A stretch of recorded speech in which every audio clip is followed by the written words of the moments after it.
Welcome to a special edition of the Capitalist Corner. As you can see, that is not Mark Pellegrino. That is opposite me on your screen.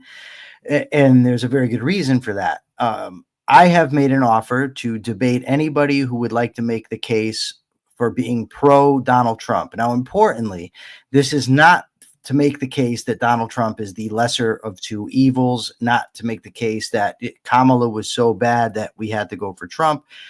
The case I want to argue against is that Trump is good. And today's guest said that he will not only make the case that Trump is a good president, but that Trump is a good man. William Swig, welcome to the show. Thank you, Michael. Thank you for having me. Okay.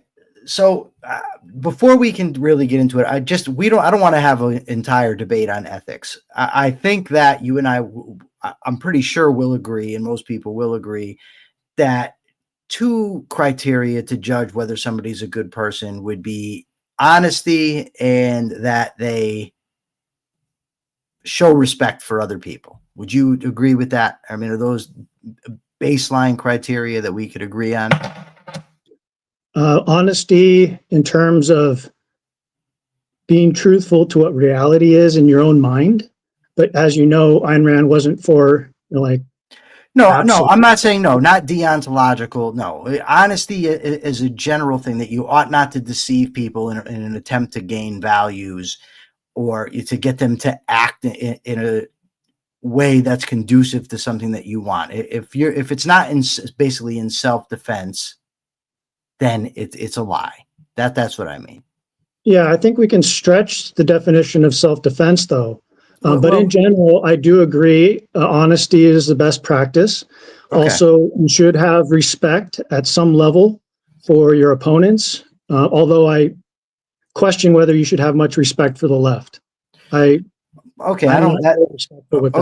So let me just. Would you like to make the case that Trump is a good guy, or do you want me to start by making the case that he isn't? It's up to you. Sorry, let me close my door. Sure.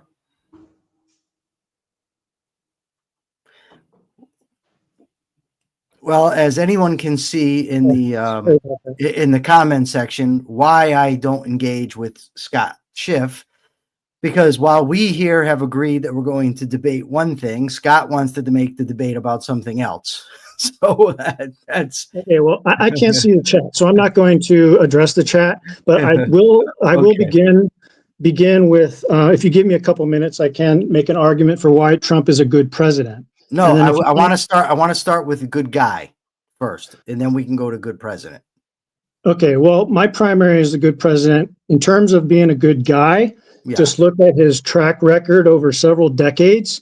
He grew up as a businessman. He's been a businessman for decades. He is president of the Trump, and now owner of the Trump Organization, which employs 22,000 people and has hundreds of affiliates and companies underneath the organization. He's built up this luxury brand of hotels all over the world and luxury golf courses. If you just go to the Trump Organization website, you can see he's got multiple real estates and properties that he's built up into some luxury brand. You can't exactly be an evil monster and do that. You have to develop some reputation as a good person who is trustworthy, and you want to put his name on your building. Okay, so that's just as a man. He's also got a nice family. Of course, he's had ex-wives, but I don't get involved in that personal business. I don't know why he broke up with his wives or maybe possibly cheated on some of them. But look at Melania is a beautiful woman. He's got a beautiful wife. He's got beautiful children. He's raised a nice family. So in terms of being just a good guy, where if you look at the major issues in his life or major factors in his life, it's looking pretty good to me. Now, you might argue that he's got a tough personality and it's crude and rude. And he does say some things that I disagree with in terms of insulting people. But there you also have to look at it on an individual basis. Like, what did Rosie O'Donnell say that made him mad and made him say something bad about her? What did other people do to say, and say things about him that made him come off, with some sarcastic remark or some joke? He does have a humorous personality, and that's one reason why I voted for him in this past election. Because Kamala Harris had absolutely zero humor. She was not a personality; she was a puppet of the regime, and if she acted like a robot, repeating the same things over and over and over again.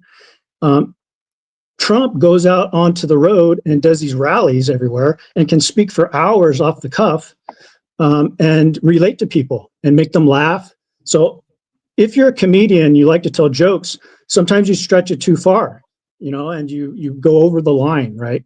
So sometimes he'll make jokes about wanting to date his daughter or something like that if he wasn't her father, But even in that case, if you look at the context, he was being interviewed and they asked him, what would he do if Ivanka was in Playboy? So they had already made the context a sexual one. And then he tried to roll with it and make a joke about dating her. So that came off bad. Okay. But if you're a humorous person and you're like that, you have that sort of personality, you're going to make mistakes and you're not going to appeal to everybody and people won't get your humor sometimes. Okay. So that's him as a good person. Do you want to counter any of that? I think that much of what you said is irrelevant. So I don't need to counter. I don't care if he's made a lot of money.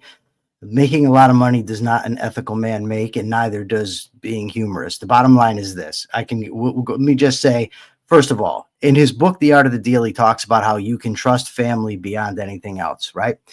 Okay, his nephew says that Trump is atomic crazy. His sister said he has no principles and can't be trusted. His niece says he's a liar. Tony Schwartz, who wrote The Art of the Deal for him, called him deeply sociopathic. And at least 24 people that he chose to work for him in his first administration have since come out against him, including his former chief of staff and vice president. So those are firsthand accounts of people that know him, and that's what they say. Now, in 2015, he was asked if he would repudiate the support of David Duke. He said, I don't know anything about this guy. Yet in 1990 or 1991, he came out and praised George H.W. Bush for repudiating David Duke. Trump said he should be repudiated. He's a bigot and a racist. In 2001, I think it is, when he left the Reform Party, he left largely because of Pat Buchanan and David Duke. He said he wants nothing to do with these people. So he clearly knew who he was. When Trump was running for president, first he said Ted Cruz is eligible to run for president until, of course, Ted Cruz was starting to catch him. Then he switched up and said, no, he's not. Trump says he's always been against the Iraq war. Yet in 2002 on Howard Stern, he tepidly supported the Iraq war. You mentioned his comments about his daughter and said that he's joking. First of all, it's a sick thing to joke about. Secondly, I don't know that he was joking. He's referred to his daughter being voluptuous, to having a great body, to being tall. Howard Stern asked him, can I call her a piece of ass? He says, sure. So I don't know how much it's joking. I do know that it's inappropriate. Trump has also bragged about making excuses to sneak into women's dressing rooms at the beauty pageants that he runs so that he can see them naked, clearly not respecting their rights. Like you mentioned, he also cheated on his wife. He also has a propensity for claiming that things are rigged against him whenever they don't go his way. For instance, in his NFL lawsuit over antitrust, he said it was rigged against him. New York City tax abatement disputes, he said they were rigged against him. Atlantic City casino regulations claimed things were rigged against him. He said that the media was trying to rig perceptions of the Miss Universe pageant against him. He said the Emmy Awards were rigged against him on The Apprentice because he didn't win. He said the Iowa caucuses were rigged against him. He said the popular vote was rigged against him in 2016. And then he said the 2020 election was rigged against him. Steve Bannon was recorded before the 2020 election talking about how Trump would claim that the election was stolen from him. In The Art of the Deal, Trump talks about an employee of his, I believe his name was Irving, and Trump talks about how this guy's a liar. He makes passes at women, behaves inappropriately towards women, yet Trump keeps the guy in his employ. In season 13, episode 7 of The Apprentice with Stephen Baldwin, he kicks Stephen Baldwin out because Stephen Baldwin wouldn't throw his teammate under the bus. Stephen Baldwin took responsibility. Trump didn't think that was a good idea, says you should throw him under the bus, and kicks him out. Now, this doesn't even get into all the times that other people have said things about Trump, where his former chief of staff, John Kelly, it's reported that Trump was talking about sexualizing his daughter, and John Kelly had to step in and say no, or all the other things, the racist comments and all that, because I've deliberately not said anything that it did not come out of Trump's mouth that everybody can go look up and find. Okay, well, you said most of my points are irrelevant, so I come back at you and say most of yours are irrelevant. That's certainly you're right. You did address Ivanka, so I agree. It's probably not an appropriate joke in that context, and I wish he hadn't made some remark or some joke like that. But I do want to point out that he's trying to appeal to a large audience, a broad amount of people. So, and some of those are Howard Stern, who is a shock jock and wants to make everything into some sexual thing. And some people are like the hosts of The View, and they bring up Playboy. So even on The View, I think that was the show he made this comment on. But even on shows like that, they turn it into some sexual thing. They bring it up in his mind, his daughter in Playboy, and then he's got to come up with some way to address that, right? So he doesn't always succeed in the best light. And I agree with that. I wouldn't say it's a sick thing, because he did preface it with, if she wasn't my daughter, maybe I'd be dating her. It's a joke, but it's in poor taste. What about calling her voluptuous and saying she's got a great body, and letting Howard Stern saying she's a hot piece of ass? Well, maybe she is a hot piece of ass. Yeah, I don't know. That's fine. But the question is that appropriate to talk about your daughter in that way? Especially given the other comments he's made about women throughout his life, especially that he brags about sneaking into women's dressing rooms and making excuses to go into their dressing rooms. Right. So he's described some of his private conversations like that, and even some of the public comments he's made as locker room talk. I don't engage in locker room talk. I was a high school athlete, and I heard that stuff in the locker room, but I was more of a student athlete. I didn't really enjoy that sort of banter. But I know a lot of guys, they like to banter like that and talk about women in that way. So I just think it's maybe one of the least attractive character traits that Trump has. But I wouldn't say it goes, to the line where he's evil. I wouldn't say like he's bad because of it. It's just he doesn't have much of a filter. He just, whatever comes into his brain, it comes out of his mouth, which in some cases is very good, because you get to hear his initial thoughts and his motivations and his psychology. And here we are having a deep conversation about this man's psychology. What the heck do you know about Biden or Harris? Biden's a scumbag. There, it's done. Okay. So I would just say it's probably better for us that we know all of this stuff that's going on in his brain, so that we can have a better, fuller evaluation of him. And you touch on a lot of particular things that went on, so mostly what he said. And I tried to go to like things that he's done, like actions over the course of his whole life. Like what is cheating on his wife? Well, that's probably like one or two instances, So dude, has he ever, hold on, this is the thing. I'm not one, William, right? Me of all people can change, people can turn their lives around. This is somebody who's never apologized for the things he's done, never even says he's done wrong in his life, right? Now, the specific point about the lying over and over again, in his book, he even talks about, he calls it truthful hyperbole, which is a fun way of saying lying, right? So how do you get around that he's got such a track record for lying and say, yet he's a good guy? Well, let's take some comparable examples to truthful hyperbole in the objectivist movement. I consider Yaron Brook someone who engages in truthful hyperbole. He exaggerates all the time, and then when you call him on it, he'll backtrack. Okay, what does that have to do with Trump? What does it? I don't know what that has to do with Trump. Do you think Yaron Brook is evil because he engages in hyperbole? I don't know Yaron Brook. I don't follow Yaron Brook. I don't know enough about Yaron Brook. I've never even watched the show. I've read one book that Yaron Brook wrote. Well, in case you're not aware, Yaron Brook is basically the leader of the objectivist movement at this time. He's the chairman. William, what does that have to do with Trump? I get that when you guys have your show, it's always your own. I don't care. We're here to talk about Trump. You said Trump is a good guy. I'm making a comparison. But why? What about all the lies Trump's told? Because I don't consider Yaron evil. I just consider him mistaken. And generally, Yaron is a good guy promoting objectivism. And we have some disagreements. Scott and I have some disagreements with him. And we think he goes over the line sometimes and calls us names, just like Trump.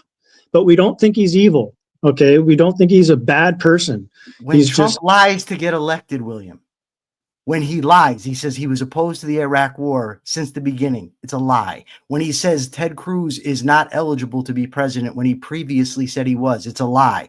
When he says he doesn't know who David Duke is, so he can't repudiate him, it's a lie. When he says there's thousands of Arabs celebrating in New Jersey, it's a lie. So how is that not relevant? I mean, that's what I'm basing it. I'm not basing it on what Yaron Brook does, what Ayn Rand does, even what William Swig does. We're talking about whether Donald Trump was a good person. Here's the thing. I didn't think anybody would make this case.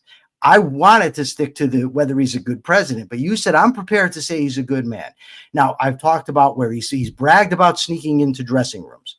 We made excuses to go into dressing room, rather. Where he's cheated on his wife and where he's repeatedly lied and where he's encouraged dishonorable behavior, right?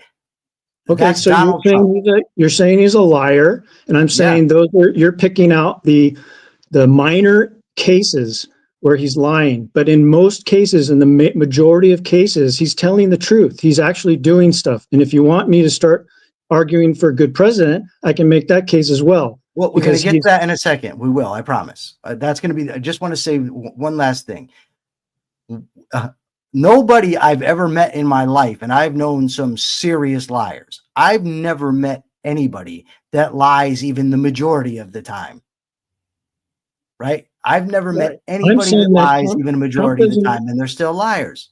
Trump lies. I don't even know these particular cases you're talking about, maybe like Ted Cruz. Making a little lie about Ted Cruz in a campaign is not a big deal. It's not a big deal to me. Ted Cruz is part of his campaign now, so Ted Cruz didn't have a big problem with it. Why should you? Because Ted Cruz is a scummy politician, like probably 99% of politicians. So you have a problem. Ted Cruz did have a problem with it at the time. But you have a problem with Trump calling him names, and then here you are calling him. No, I don't. No, that's not what I said. What I said was Trump initially said Ted Cruz is eligible to run for president despite being born in Canada. But then when Cruz was on his heels, Trump came back and he said Ted Cruz is not eligible to run for president because he was born in Canada. I'm not calling Trump names. I'm pointing out specific instances where Trump has lied in order to help his case. And I also pointed out the people that know him best say he's a chronic liar. People that are much closer to him than either you or I. My point is only in bringing that up is that if the people that know him best say he's a liar, and I, who only know him from his public statements, can point out numerous instances when he's lied, it stands to reason he's probably a liar. Okay, well, maybe you should focus on the people who don't think he's a liar and are working with him, like Elon Musk, and everyone in his cabinet. So when he said that Elon Musk almost got on his knees begging him for government handouts, was Trump lying, or is Elon that much of a sycophant? Well, I don't know that particular case, but anybody listening, look it up. It's easy to find. Okay, but easy to find. In a lot of these cases, I think you can go back and see if he was being hyperbolic, if he was joking. Sometimes you'll make a joke and people take it, as a serious thing, and it was just his way of expressing a sentiment in an analogous or metaphorical way. And he does that a lot. Okay. All right. So I'm very, very confident, and you may be as well. I'm very confident I've made the case. Trump is a liar. He's got no respect for other human beings, as is evidenced by talking about grabbing them by the genitals, sneaking into locker rooms and stuff like that. You say he's a good person. I'm confident I made the case. Would you like to go first on whether he's a good president, or would you like me to go first? I'll go first. So I'm working off some notes here. Okay. So first I want to begin with, what is a standard for a good president of the United States in particular? And I think it has to do with the president is the top executive in the government. So he's got to be a good leader, a good executive.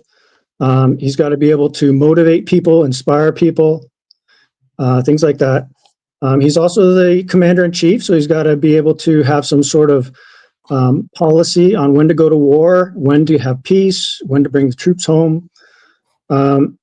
He also appoints people to the courts.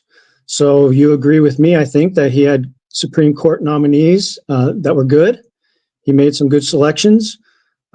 He's also, as a top executive, he's got to have a policy of the budget, taxation, and that sort of stuff. So I think you also agree with me that he's good on tax cuts. He's also pretty good on regulations. He had, in the previous term, he had some deal where you had to cut 3 regulations in order to add 1. So I think that in terms of taxes and regulations, he's very good. He's almost a capitalist in that sense. He's like a semi-capitalist. And if you compare him to the Democrats, he's like 90% capitalist because they're almost 90% socialist. So in terms of leadership, you look at how he leads. He leads by going to the people, holding rally after rally, talking for hours, explaining his policy, explaining his mind, and what he thinks of the left. And that's another thing that I like him about, is he fights the left. He's like going after the Democrats. And I see the Democrats as a primary enemy of this nation. And so I'm glad that he's going after them, attacking all of their stupid, insane policies. As a leader, he also picks people who are capable, like Elon Musk and Ted Cruz, and capable people on the right, and he surrounds himself with them in the cabinet. So he's actually wants to get things done. He's a very productive president. He issues a lot of executive orders, and I like a lot of the executive orders, and I think they're clear cut, so that his people can go out and enact his policies. He has a good focus as a leader. He's focused on improving the economy. And so, ways he's trying to do that with the tariff war right now. And we could probably talk a lot about that because that's a big debate. But I think he's using tariffs as a tool, as a weapon against like socialist countries and enemies of America who are trying to abuse us in the trade war. He's also got a self-interested policy, just a general philosophy. It's MAGA, Make America Great Again. If you look at that policy, it's got America first. America's in his slogan, and it says Make America Great. So he's pursuing greatness, even if he isn't always achieving it. That's his goal. And that's a far cry from what the left has been trying to do. I mean, Hillary's slogan was "I'm with her." It's like all about her. So he's making his presidential philosophy about America and American values. Okay.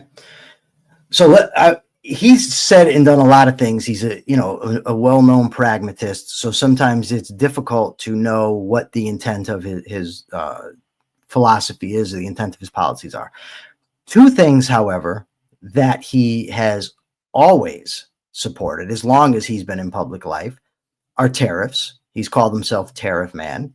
Tariffs, which, by the way, are taxes on Americans. Despite what Trump says, despite how many times he repeats another lie that they're taxes on foreign countries, they are taxes on the people in America that are importing goods. So the idea that he's a tax cutter, as he's invoking all these tariffs, yes, he did cut corporate taxes. He did cut income taxes slightly, but he's also put an awful lot of tariffs, especially this go around.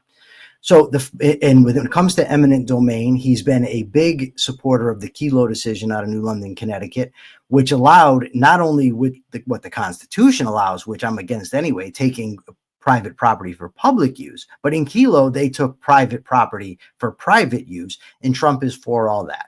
Now, I say these two things, one, so that we can analyze his actual policies, but also because they demonstrate a disregard for free markets and a disregard for private property, which are the bedrocks of capitalism. Can I respond to that? No, not yet, because I let you talk, let me talk, and then you can respond. Just hold that, hold it. So let me just take a look at some of the results from his first term. 2.5% economic growth pre-COVID. That's very tepid. It's slightly above what Obama had. Not the greatest economy ever, which is what he claims. 2.5% economic growth. But once COVID's factored in, 1.2% total economic growth from his 4 years. Trump, pre-COVID, first 3 years of his presidency, added $3.25 trillion to the national debt. $3.25 trillion. Now, if you factor COVID in, $7.8 trillion. Trump, which I'm opposed to this, but he promised he was going to build a wall and have Mexico pay for it. Didn't happen. Said he was going to repeal and replace Obamacare. Didn't happen. I understand now. The argument is, well, he needs Congress to work with him. Okay, fine. But he said it would be easy to get Congress to work with him on these things. Didn't do it. He also early on, well, first of all, he's the one that employed the Fauci regime, defended them, employed them. Trump early on supported lockdowns, criticized other countries that didn't have lockdowns and didn't support lockdowns. Trump pressured the Fed to keep interest rates low. Trump pressured the Saudis and Russians to cut oil production to prevent the price from falling. Trump has said that take guns first and then give due process, clear violation of the Second Amendment. And Trump has said that that the Constitution can be suspended in emergencies. By emergencies, he meant him losing an election. Also, if you look at Trump's immigration policies, which I'm sure you're going to disagree, but conservatives are supposed to be constitutional originalists, meaning they go by original meaning of the Constitution. If a power is not enumerated in Article 1, Section 8, Congress doesn't have it. Nowhere in the federal Constitution is Congress authorized to regulate immigration. Nowhere. Madison, in his report of 18, I'm getting told to oh, never mind. In Madison's report of 1800, Madison talked about this very thing, about how the federal government has no authority to regulate immigration. And if we just look at now, he's early into his term, so it's difficult to judge, but there's no sign, and all the signs point to exploding deficits, increased taxes by means of tariffs. And you said about him being a deregulator, the fact of the matter is that regulations actually increased under Trump, not decreased. Something else anybody can go look up. Okay, you can respond now. I just don't want to be interrupting each other. You go ahead. Sure. So let's just go to the trade war, because I think that's the most relevant and current issue. I know a lot of people have, especially objectivists, have a problem with tariffs, and I do too. I don't think they're an ideal situation, but we don't have an ideal situation in the trade war here. We have foreign nations imposing tariffs on our goods, and they're having trade barriers, not allowing our companies into their markets. So we don't have free trade. We have a trade war. And in war, you have to take force. If you're going to defend yourself, you've got to defend yourself with whatever means you have available. So I think that Trump is using the means he has available to put pressure on these foreign countries to end the trade war, to end the tariffs, end barriers to their markets. And that's just one way that he's doing it. And I think it's becoming a little effective. I hear in the news that these nations want to come to the table and negotiate. So if that's how he's doing it, if he's using them as retaliatory strikes, then I am in favor of it. I think that it's one way to engage this trade problem and to fix it and to ultimately aim at free trade, actual free trade with these nations. So you mentioned the $3.25 trillion spending increase. No, deficit. Deficit increase. Okay, well, that's just, I mean, Trump can't solve that. I mean, that has to be solved by Congress. He couldn't have vetoed the bills? Well, you want to shut down government forever? I mean, it's a tough choice, right? He's got to work with these people, and he's got to keep the government going at some level. So you have to either go nuclear and just shut down the government, or you have to work with them. So I give him a little leeway on that. I wish he was better at solving the debt problem and cutting spending, but it's not all in his hands. He's got to work with other people, like you said. He's got to work with Congress, and that's a problem because we don't have very many good people in Congress. I think Trump is like the spearhead of this movement to just radically reduce government, radically reduce taxes and regulations and spending. And he's trying to do what he can. And he himself is not a full-blown capitalist. So he's going to have half measures, and we have to accept that. That doesn't mean he's a bad president because he's not totally in charge of it. He has to work with these people to get some of that done. What else did you talk about? You talked about the Kelo decision. Kelo, you say it's taking private property and giving it to more private property, another private owner. That's true, but it's not the full context. I looked this up, and Kelo was about taking private property for public development, economic development. By private companies. By a private company, right. So this is a tough question, and I consider this a borderline issue.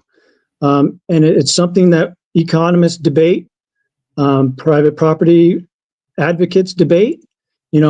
You have to weigh the factors here. There's an interest for the public to have a good city, a city that brings in companies that want to invest in the city and build up that city. But then you also have the private individuals who own the properties and want to have a home there. So it's a debate between private and public, and you have to get into the nitty-gritty details there. So I consider that a borderline issue, and I haven't made a determination on that. I do side with the need for some sort of public development of the city. Otherwise, your city is going to stagnate. So it's a broader question than just giving private property to another private owner. Okay. In regard to the deficit, you said, well, he has to deal with other people. Again, the problem is that prior to being elected, he said he would not only balance the budget, he said he would pay down the debt.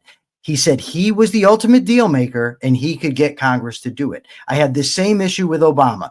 Coming in, Obama said he was going to get everybody to work together. And then when they didn't, he blamed them. You can't have it both ways. You can't say that you were going to get people to do something, and then when they don't do it, blame them. That's the first thing. Tariffs. The idea that we're in a trade war and that we need to retaliate. What you're saying is that because other countries initiate force against their citizens in the form of taxes, we're going to fight that war, our government is, by initiating force against Americans. That makes zero sense. I don't think you could find an economist worth his salt. Maybe you're going to find Peter Navarro, who cites himself in an anagram or whatever he mixed up. An anagram, cites himself in his writings. He'd say it. But economists from Adam Smith to Milton Friedman would not agree that the thing to do when another country puts tariffs on its own citizens is to put tariffs on your own citizens. That's what a tariff is. It's not a tax on another country. That's not true. Trump can repeat it till he's blue in the face. That's not what it is. A tariff is a tax on the importing country, the company that's not even on the country. It's on the company that's importing. It ultimately raises prices on the goods that are being imported for the citizens of that country. Now, Kelo, if you think that it's the government's job to take the private property of people, things that they've worked for, things that they've owned, to give to somebody else for the greater good, you can call yourself a lot of things. A capitalist? No. Reducing government, which is what you said Trump is trying to do? No. The idea that Trump is trying to reduce government as he's ramping up the war on drugs and threatening to attack Mexico and putting tariffs on countries, saying he's going to stop fentanyl from coming in.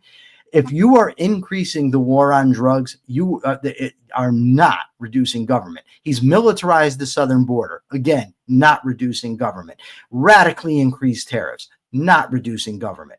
The idea that his goal is to deregulate, lower taxes, and create freedom is just mythology. There's no evidence for it. You've said that his goal in using tariffs is just negotiation. The problem is the administration itself has said several things. They've said it's a negotiating tool. They've said it's to fund the government. Some people have said we're going to get rid of the income tax. Trump himself, going by the metrics he's using to put the tariffs, it's not because other countries have tariffs on us. It's because there's trade deficits. He views as a prima facie showing that we're being ripped off if there's a trade deficit. Never mind that economists say trade deficits don't matter. Never mind that trade deficits just reflect the willingness of some people to buy, to take their property and exchange it with other people. Never mind that ultimately it balances because those people are getting American dollars and in one way or another have to end up reintroducing them into America, whether by buying T-bills, direct investment, or buying American goods. So Trump does not understand tariffs, or he's lying. I don't know which one. I tend to think he doesn't understand them. But again, the idea that it's a trade war, that we have to respond by responding against the citizens of this country, just doesn't hold water. Well, when he was talking about the reciprocal tariffs, he mentioned that we would impose half the amount of tariffs that they were imposing on us. And if you look that's not what he did.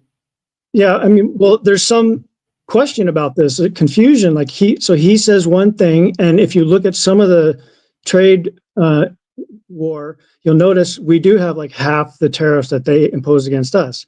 But there's also the question of trade barriers and other like currency manipulation, a few other factors that he mentions. So it doesn't have to be that the tariff is, one for one, against them. It's not a tit for tat war here. We're trying to impose tariffs that will motivate them to come to the negotiating table. And if tit for tat won't do it, then you got to go aggressive. You got to overblown. You got to overwhelm them. And so that's what you do in a physical war to end the war. You drop nukes on Japan and Hiroshima and Nagasaki. So to get them to end the war. And so if we have to drop, a nuke on China to get them to end their unfair trade and their tariffs and their trade barriers, then so be it. That's what he has to do. That's what's necessary to get them to be motivated to come to the table and pursue free trade. But, I don't think it's going to work with China because China is a communist country and, they've got to protect their slaves over there. I don't think it's going to work as well with China as it does with some of our North American trade partners who are more free. What else did you mention? I can't keep track of everything you mentioned. You talk about a lot of individual, points. I want to talk about, the broad sweeping points. What is he doing over the course of years, or what is his plan over the course of years? Just like in his real life, like what has he done over decades rather than a few moments here or there where he slipped up verbally. Bankrupted numerous casinos and cheated on his wife. Had to get bailed out time and time again by bankers because they had too much invested. Bankrupted 3 casinos and a couple hotels, I think, out of hundreds of, projects. So he had to get bailed out, right? He did, and he used Chapter 11, which is legal. I get it. So is that okay? This is. I want to let's go back. Forget about his bankruptcies because I don't really care. But I don't want to argue about Trump's business practices.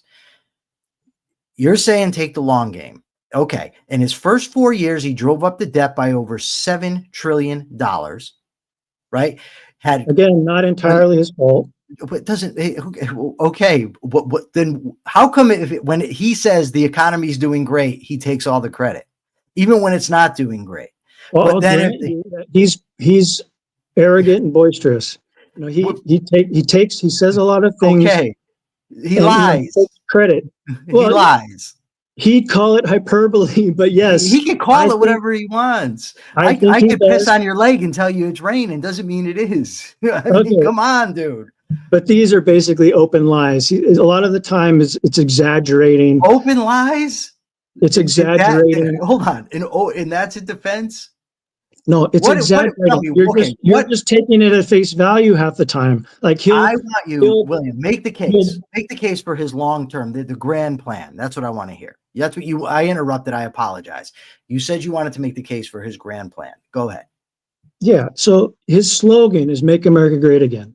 When have you heard a slogan like that from a previous president?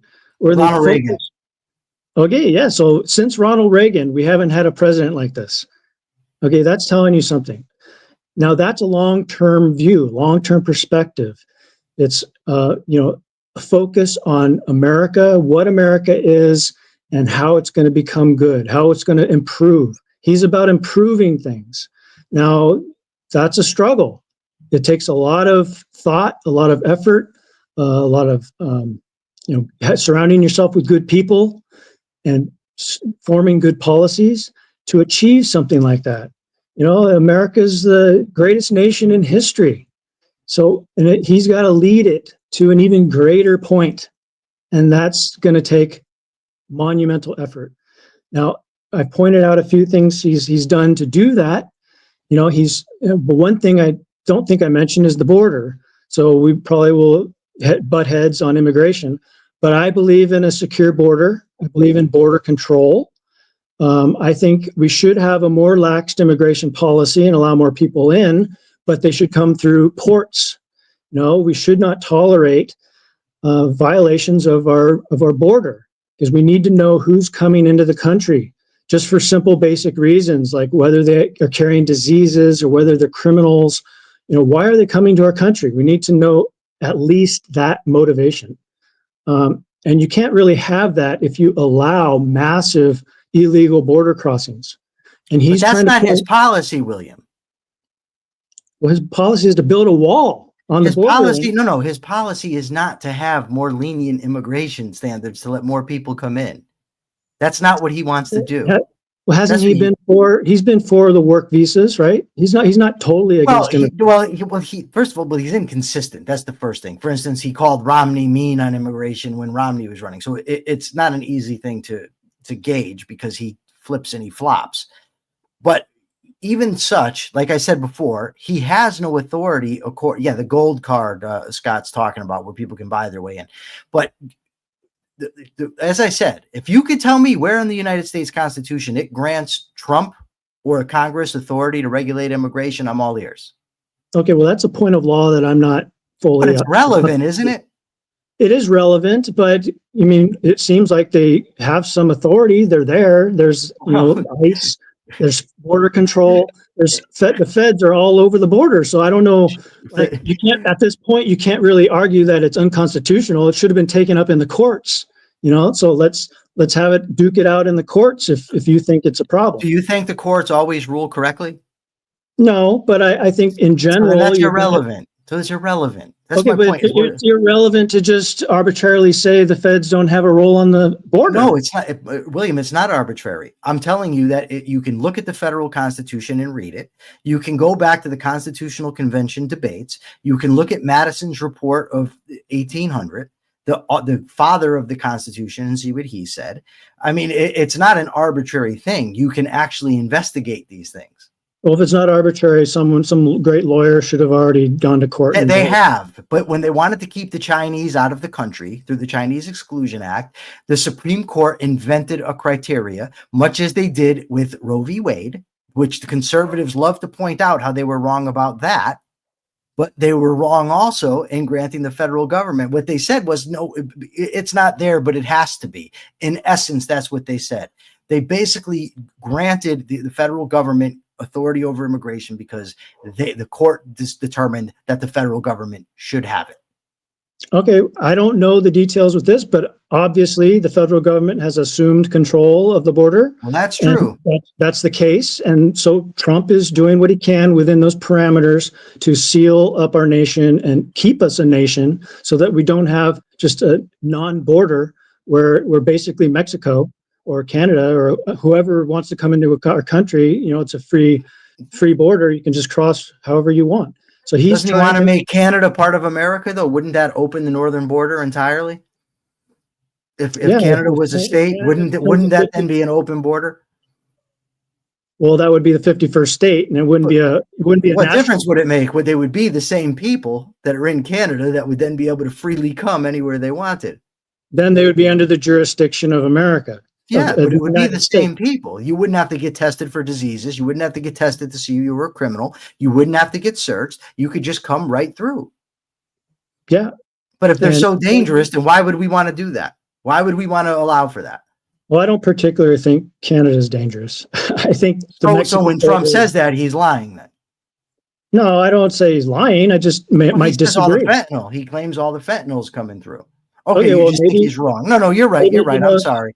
You're right. No, you're just saying he's wrong. Okay, no, I'm you're not saying he's lying. I got that.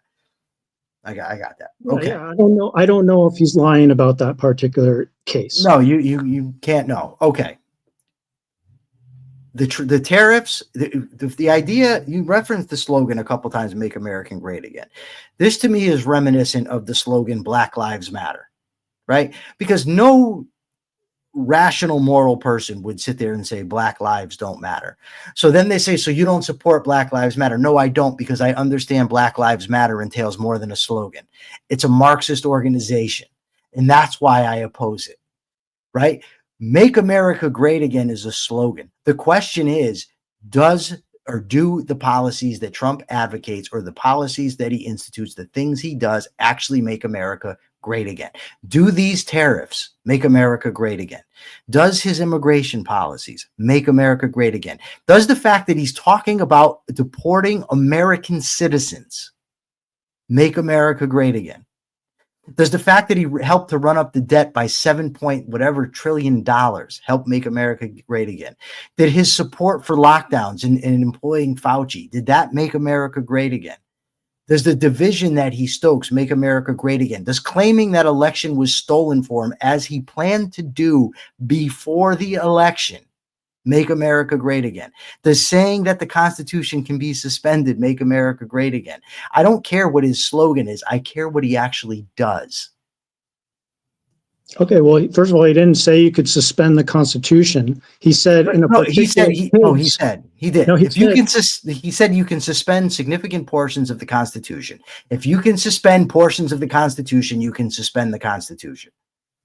No, when the Twitter files came out, this is what you're talking about, right? When he responded to the Twitter files, which showed that the government was requesting Twitter to, censor people on Twitter and keep Trump off of Twitter. Sorry, I'm getting feedback. No, it wasn't happening before. You're giving me an echo now. Yeah. What did you do? Sorry, I'm getting feedback. No, it wasn't happening. I didn't do anything. I haven't touched my Hold on. Let me mute you and then bring you back. Hold on. I didn't do anything. I haven't touched. Hold on. Let me mute you and then bring you back. Hold on. I didn't do anything. Hold on. Let me mute you and then bring you back. Hold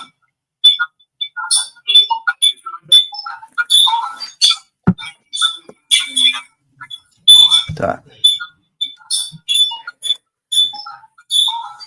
I don't know, William. You want me to leave and come back in? Yes, try it and see what happens. I don't know, William. You want me to leave and come back in?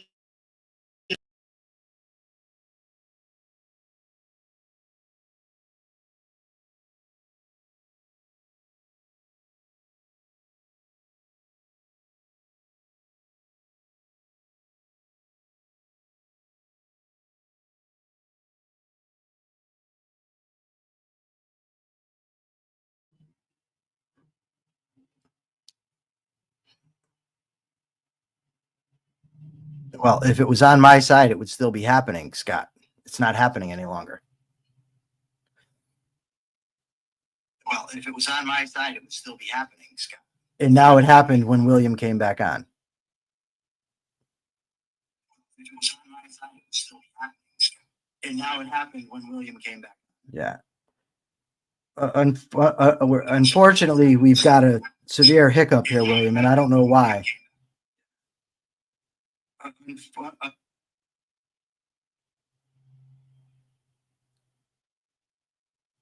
Oh, I know what caused it. It was me. Sorry. I went to my phone to Google the Trump thing, and I must have been on YouTube. So it started playing through my phone and echoed through the microphone. My apologies. Okay, William, you go ahead. I apologize. Oh, sorry. I got to put you back on the stage. All right. You're on the stage now. I had you off. That was my fault. It was my phone. Okay. So this idea that he wants to terminate the Constitution, I looked this up too, because you've used this in other previous debates. This comes from a Truth Social post in December of 2022, and he was responding to the Twitter files, which showed that the government was pressuring Twitter to censor Trump and posts that were trying to show the Hunter Biden files and things like that. So they're trying to affect his campaign, and he lashed out and said, quote, "A massive fraud of this type and magnitude allows for the termination of all rules, regulations, and articles, even those found in the Constitution." Right. But they don't usually include the last sentence, which involves him saying even the founders wouldn't condone false and fraudulent elections. Okay. So what difference does that make? I don't understand. They wouldn't have suspended the Constitution. First of all, I wanted to put this in the context of the Twitter files. He was responding to which is 2 years after the 2020 election. So it's not like during the election counting he was saying this. No, but I don't know what. No, but he said it. But he said it 2 years later in response to the Twitter files. But the point is, he says that the Constitution can be suspended. That's the only relevant point. But he's talking about in the election rules and regulations. He's not saying we should suspend the First Amendment. No, it doesn't matter. He says that there's portions of the Constitution that can be suspended.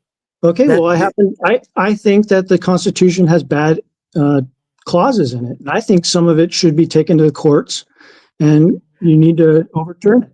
But the courts have no authority to do that, William. I didn't say they did. I'm saying you just said they should go to the courts and overturn it. If they don't have authority to do that, then how can we do that?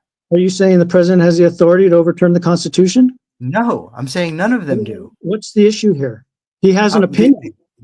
The issue is that somebody that wants to be president of the United States or is president of the United States should understand that the Constitution is not to be suspended, nor any parts of it should be suspended.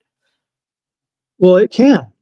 If you have a martial law, in cases of war, certain things can be suspended. But it usually takes an act of Congress to do it. Hold on. It allows for the suspension of habeas corpus by Congress, right? It does not allow for the suspension of the Constitution. That's not true. Well, and Trump, but you've switched the argument, William, because before you said, I know what he's talking about. Rules, regulations, and articles about the election process. Including those in the Constitution. Yes, about the election process. Okay. That's what he said. There's a lot more to the Constitution than just the rules for elections. I don't care what it is. He said there's portions of the Constitution that can be suspended. If you listen, here's the thing. What's the problem? What's the problem? Is that we're supposed to be a constitutional republic. Trump touts himself as the Constitution guy. His supporters tout him as the Constitution guy, but yet he thinks that he can have portions of the Constitution suspended if he doesn't like them. But you're dropping the context. The context is if our election process. What the context is. Well, let me talk. Let me talk. You're talking over me. Okay, I'm sorry. Go ahead. The context is that in the case where your elections are corrupt and false, that's his context, and you can disagree with his premise. Okay, but logically, if you have an election that he believes is proven to be false and fraudulent, then you need to go back and suspend and terminate all these rules and go through the courts and deal with it and overturn the election. So that, I mean, it's not a big deal to me. he has this opinion. Okay, that's fine. That's cool. Doesn't have to be a big deal to you. But my point is, it's a big deal to me.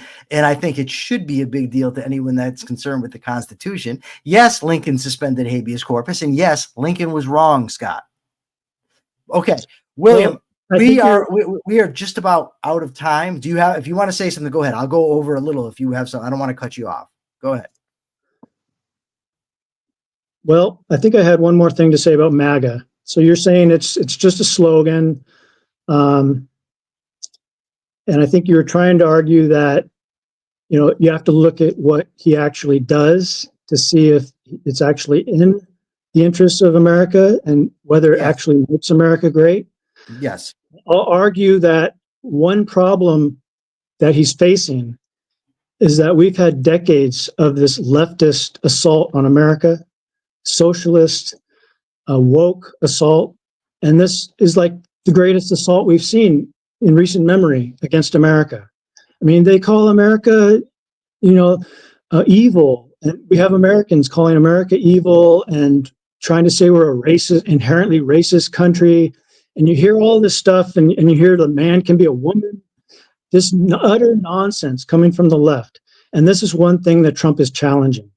And I'm proud of him for actually going after this sort of leftist claptrap and trying to right the ship, the American ship. And that's what Make America Great stands for. It's not for this racist bullshit.